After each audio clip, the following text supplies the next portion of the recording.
I love Fortnite. Everything about it. I love the art style, the gameplay, the loot pool, and coincidentally enough, as of recording this and the building process of this video, it is 8 years since Fortnite Battle Royale came out. And for Fortnite's 8th birthday, I made a real-life Black Knight helmet from Fortnite Chapter 1, Season 3. In this video, you will learn where I found the 3D model for this project, how I scaled it to my head, and how I achieved the extremely accurate paint job, how I put in the LED eyes that I can still see through. So without further ado, here's how I made the Black Knight helmet from Fortnite.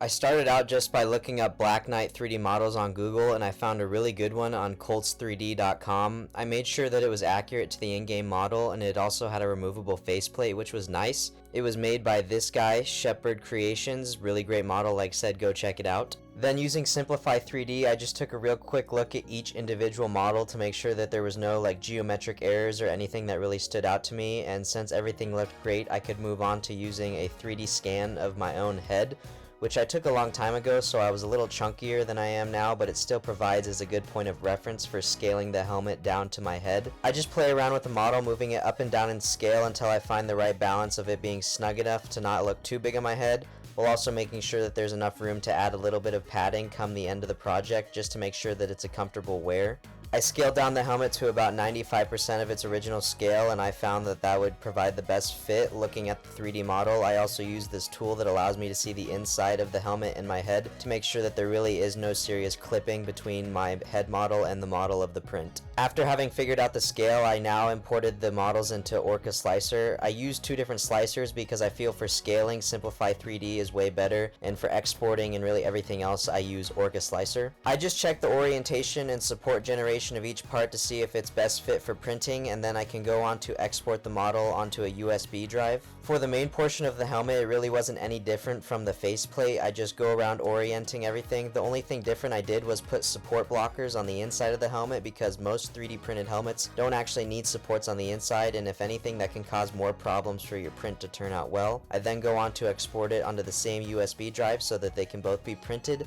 on the same printer.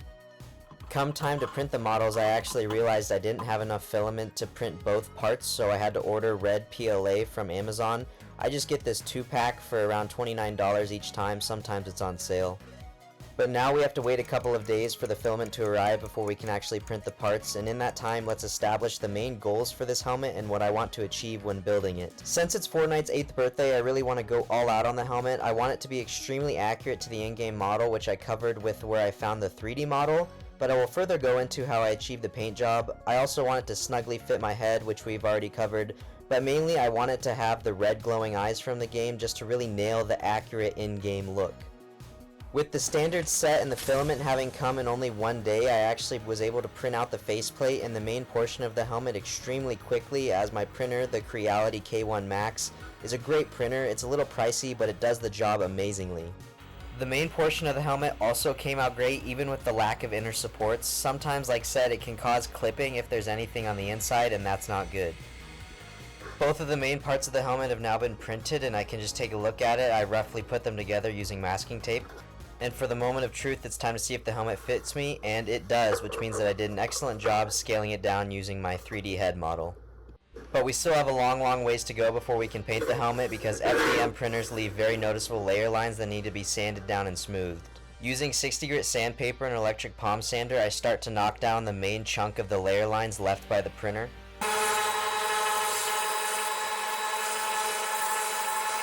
The palm sander does a good job of getting the main surface area, but it can't really get into the smaller crevices of the helmet, at least without damaging the really detailed parts of the model. So that's where the 60 grit sandpaper comes to use, really whittling down the little parts that I can't hit with the palm sander.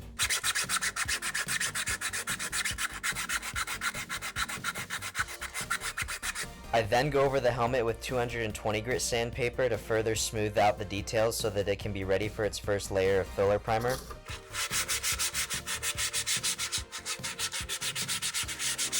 At this point, the helmet was still two separate pieces, so I used some super glue to combine the front and the back, and it was ready for priming.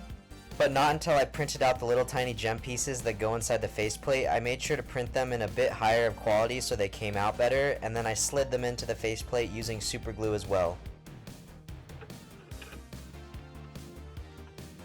One last step, but arguably the most important when it comes to making sure the helmet looks as accurate as possible to the in-game model, is I used a bunch of reference images that I saved to my computer, and I went in and looked at each of the individual scratches that I could find across the helmet and marked the helmet with a Sharpie in those spots on the exact same place as they are in the model to make sure that I could actually get the battle damage nailed as accurately as possible.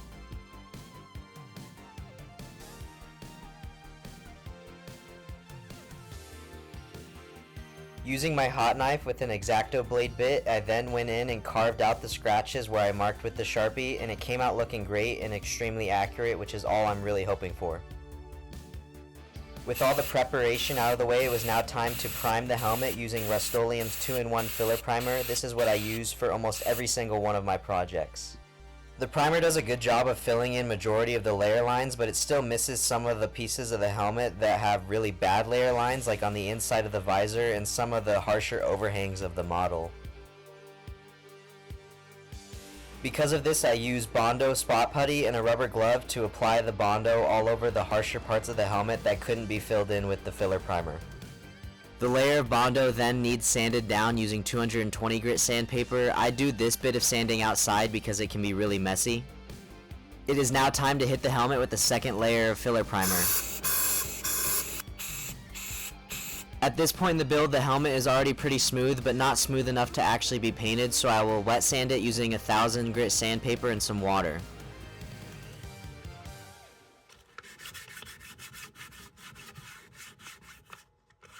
Finally, after all that annoying prep work, the helmet can be hit with Rust-Oleum matte black spray paint, leaving a nice even base coat to work off of.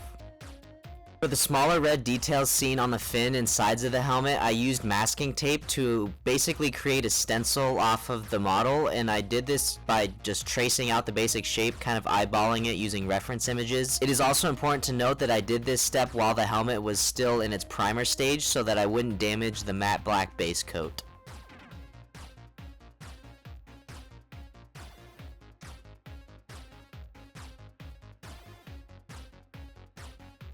The red that is seen on the side of the earpieces was a little bit easier to create a stencil for. I just used a Diet Coke can to trace out the shape of a circle, and then I eyeballed the shape of the swirls that are seen inside the red circle, and it was as simple as that. Using the masking tape stencil that I created, I put it onto a piece of paper so that I could have a firmer stencil to go off of, and eventually I will put it back onto masking tape so that I can stick it to the helmet again. But for now, this just gives a better point of reference and something that I can mirror for both sides of the helmet. Here are all the stencils traced back onto masking paper ready for paint. With the stencils applied, I can use red acrylic paint and a variety of paintbrushes to paint on the red details to the helmet.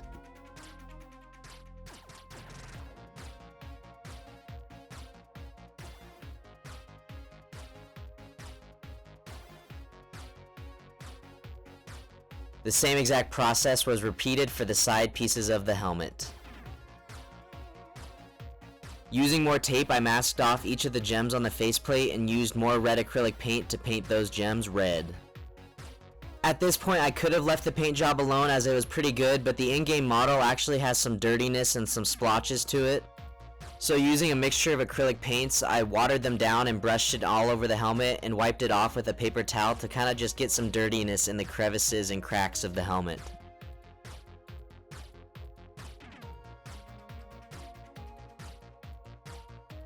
The difference would honestly be negligible to most, but for me, I really wanted to nail the look of the helmet, and I can see a difference in person, so that's all that matters. And with that, the paint job is finally done, and we can move on to the visor and the LED eyes.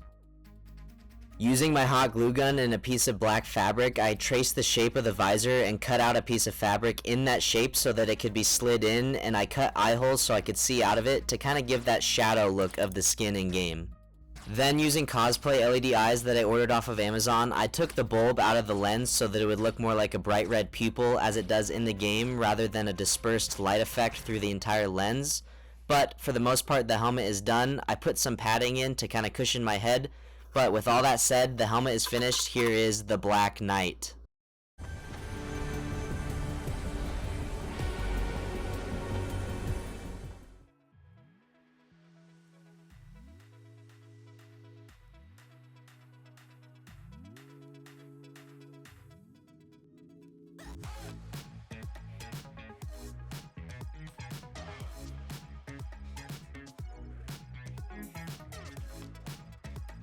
Overall, I'm super happy with how this turned out. Like, it exceeded a bunch of my expectations for the build because I really wanted to nail an accurate paint job to the in-game model, and that was especially difficult because I don't own the skin, so there's no way that I could really look at it up close, and you'd be surprised by the fact that there's not too many videos out there showing the skin up close. The best one I could find was on actually Fortnite Wiki, where it kind of had a 360 of the model, but even then I had to zoom in, which didn't really give the best video quality for me to go off of. But for what I could see, I feel like I copied the design very well.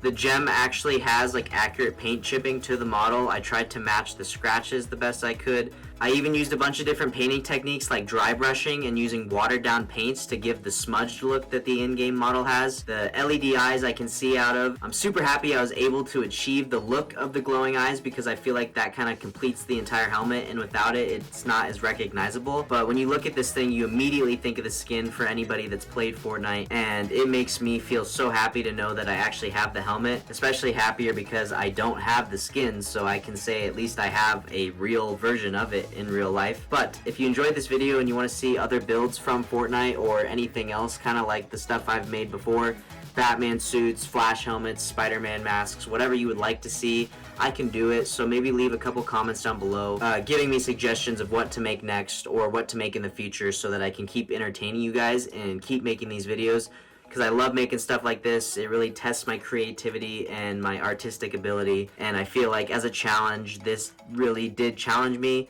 but I lived up to it. I'm super happy. As of filming, as stated in the beginning, it's Fortnite's 8th birthday, so I'm super happy that I got this done on the birthday of Fortnite, and it's almost like my own Fortnite birthday present. With all that said, the video's over, and this is the Black Knight helmet from Fortnite Chapter 1, Season 3.